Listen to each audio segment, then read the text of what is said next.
Talvez a sua dúvida seja a mesma que a minha quando viu esse livro à venda. O que uma brincadeira infantil tem de tão sombria e o que ela tem nessa história que faça sentido para a trama. Vou contar para vocês que eu estava com essa curiosidade quando eu comecei esse livro e eu vou contar para vocês que eu consegui retirá-la e não foi aquilo que eu esperava. Mas será que o livro em si é algo bom ou será que é algo que acabou me desapontando? Vou contar para vocês o que eu achei sobre esse novo lançamento da Dark Side Books, mas antes eu peço que você se inscreva nesse canal, curta esse vídeo e compartilhe com seus amigos, principalmente aquele amigo que adora um lançamento da Caveirinha.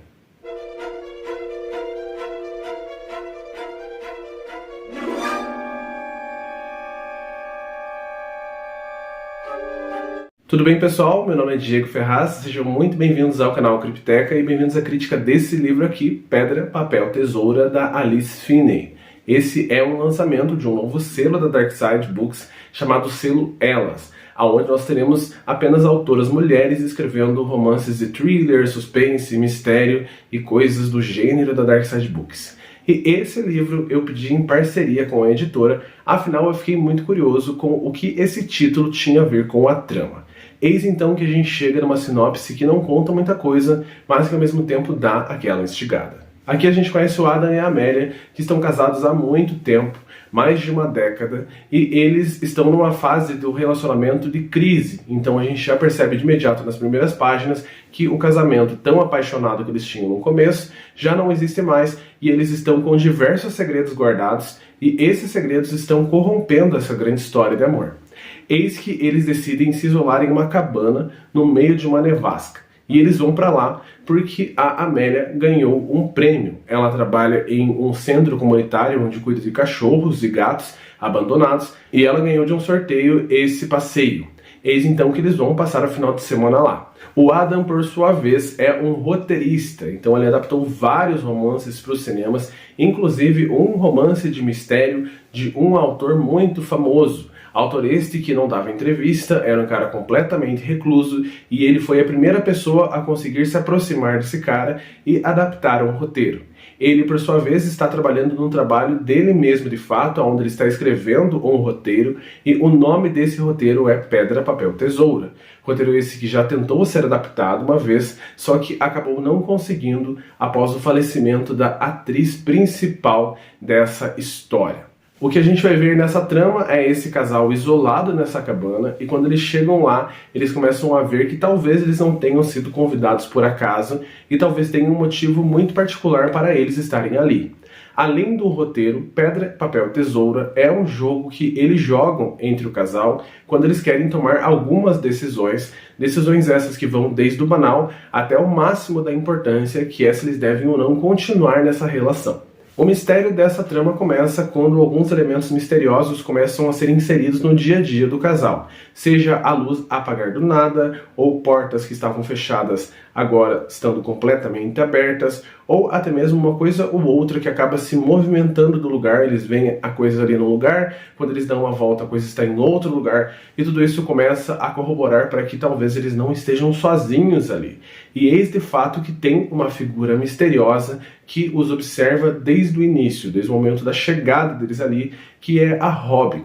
É uma mulher que vive reclusa numa cabana por ali. Eu falo reclusa porque o lugar que eles foram passar esse final de semana é uma espécie de capela abandonada, onde há muito tempo atrás era uma capela de fato religiosa, onde tinha padre e toda essa questão, e hoje é apenas um lugar para visitação turística, ou é pelo menos isso que aparenta. E a Robin é uma das únicas pessoas que vive ali naquela redondeza, numa cabana de madeira completamente acabada, e ela fica dando as suas aparições. Uma coisa que é bem atípica desse livro aqui é que ele é escrito de uma maneira bem diferente. Primeiro a gente tem essa jornada do casal indo em direção a essa cabana e entre os capítulos a gente acaba lendo cartas. Cartas essas que são do início do relacionamento até o final do relacionamento desse casal, até o momento onde eles estão. Então cartas que começam extremamente apaixonadas e cartas que nunca foram entregues. Então a esposa do Adam escreve quais eram as suas percepções iniciais do seu esposo, ela escreve como foi o primeiro ano do casamento, assim até o 11º, se eu não me engano. E tudo isso dá pra gente entender aonde eles chegaram para estar nesse momento de crise tão forte e quais são esses segredos que eles estão escondendo. Uma coisa que é típica dessa história é que o Adam tem uma doença chamada propagnósia. Essa doença faz com que ele não reconheça o rosto das pessoas. Então, até mesmo o rosto da sua esposa, ele não consegue ver direito. É quase como se fosse uma miopia, só que é algo que não está na sua visão, está no seu cérebro. Então, nenhuma pessoa que ele vê, ele não consegue codificar esses traços. E isso é trazido para a história como talvez um elemento que vá ser usado no futuro, um elemento de suspense. Tem uma parte desse livro aqui, inclusive, que o Adam acaba comentando que ele está cansado de ler romances e assistir filmes onde a sua condição clínica é tratada de modo onde ela não é muito relevante. E eu vou dizer para essa história que aqui também a autora fez exatamente a mesma coisa. Essa condição clínica do Adam, de fato, nunca vai ser importante para essa trama do modo como eu achei que ela deveria ser. Ela é apenas uma característica, assim como se a autora tivesse escrito que o cabelo da Mary é ruivo, ou que ela é alta, ou que ela é baixa. Então nunca é trazido como um elemento para o suspense de fato. Por mais que eu acho que houvesse muitas possibilidades para abordar essa condição clínica dentro de uma história de suspense. Seja para ele pensar que está vendo uma personagem, quando é outra, coisas nesse sentido. Mas por mais disso, é um livro muito eletrizante, até 90% dessa trama. Eu fiquei grudado nessas páginas, queria muito saber o que estava acontecendo e queria muito mais saber como esses personagens eles iam acabar se encontrando em determinado momento da história, quais eram os segredos que eles estavam guardando, porque a todo momento a gente sabe que os dois têm segredos, seja o motivo deles estarem ali, seja os segredos de fato do passado do casal, que acaba escondendo uma coisa ou outra no decorrer desses anos que vão passando. E quando vem a grande revelação, de fato é algo que eu não esperava, eu gostei muito, deu uma grande virada de roteiro, só que ela para por aí. A autora ela acaba revelando esse grande suspense, esse grande mistério, dá aquele baque de fato, aquela coisa que a gente gosta do thriller, só que as páginas que sucedem essa revelação, elas são bem fracas. Inclusive é um momento onde tem um embate climático, onde vai ter o grande embate entre os personagens, que eu não vou contar quais são, e eu esperava grandes coisas, esperava algumas páginas, só que tudo é resolvido muito rápido. E fica aquele gostinho de que a autora poderia sim ter delongado essa trama. Para mim pareceu de fato que essa autora estava escrevendo muito bem, só que chegou no final, ela precisou entregar esse livro meio que às pressas, então ela meio que costurou tudo que tinha para costurar e entregou esse final aqui. Não é um livro que eu não gostei, eu gostei muito da experiência, mas eu achei até metade desse livro que ele seria um dos top 10 do ano, do jeito que as coisas estavam indo.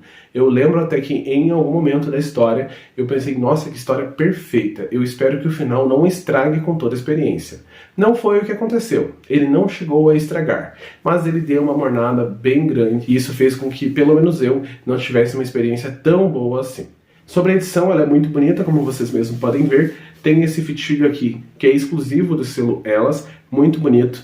Tem a arte interna, que também é bem bonita, e com toda certeza é uma edição que vale a pena você ter na sua estante, porque além de bonita, ela tem uma história que é interessante, e é bom a gente ler autoras mulheres. Eu acredito que essa é a segunda ou terceira autora mulher que eu leio no ano, e isso é muito pouco. Então gostei muito desse novo selo da Dark Side Books, tem livros que eu estou muito curioso para ler, eu acho que tem um que é Ele Está Lá Fora, ou Ela Está Lá Fora, algo assim, com uma capa bem sinistra, e com toda certeza eu ainda vou investir mais um pouquinho nessas leituras. Mas então deixo aqui minhas observações, como sempre extremamente sinceras, espero que você tenha gostado, e caso você tenha lido esse livro ou qualquer outro do selo Elas, me conta o que você achou, qual vale a pena eu começar rapidamente, e qual você achou que acabou te desapontando.